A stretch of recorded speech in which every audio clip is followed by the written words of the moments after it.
I want to take a quick look at a book that I recently received. This is The Resurrectionist by E.B. Hudspeth, it looks like. The Lost Work of Dr. Spencer Black, it says, according to the thing on the cover. Pretty cool graphic on the back, which I think actually kind of shows up on my computer, or whatever this thing is that I'm recording on. I don't know. So I've heard some interesting things about this. I'm going to take off the cover so you can see the actual cover. It's one of those books that sort of exists as though it is supposed to be like the recreation of a fictional book, essentially, you know. And so once you get past your little blah blah, you know, we go into the life of Dr. Spencer Black. Done like a biography, it looks like.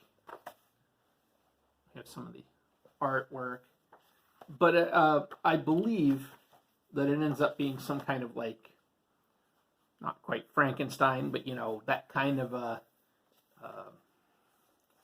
Victorian science fiction horror sort of tale that ends up being woven as you start to see this person's disturbing artwork. Again, I haven't read it, so I think it exists, you know, as a novel, and again as this sort of fake history and fake works of a supposed author with this, like, very strange naturalism about bizarre creatures. You know, the sort of Grey's Anatomy breakdown, mermaids, and I thought it would be interesting. One, I've heard that it's a cool read. You know, I like stuff like League of Extraordinary Gentlemen and things like that. But also, it might be cool to use as sort of a prop for a game. Perhaps some kind of like a gentleman versus demons sort of game. You know, this might be a book that you discover on someone's shelf or is handed to you, and weave some kind of an investigation into the biology of it. Anyhow, you know, just thought I'd take a quick look. I really do like these sort of anatomical illustrations of, you know, cryptids, essentially.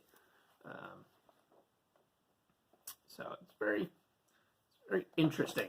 And I like the visuals of it. It's cool. So that's The Resurrectionist. It was a very inexpensive book when I picked it up. It's not necessarily always very inexpensive, but I found a really swell deal on it, and I've been kind of eyeing it up for some time. I do love the idea of having books that I might be able to have as props in a game if I were to run something, and I think something like this could work in that way. But at some point, I'll have to give this a read. And, you know, if you like what I do, check out the links below. You can support me, Patreon, buy me coffee, check out my author page, all of that sort of thing. And you can check out the link to my blog below where I do reviews of books and comics and role-playing games and that sort of thing. I don't know when I'm going to be able to get to this, so I have a fairly extensive to-read list that this is probably not at the top of right now, but there it is. All right, take care.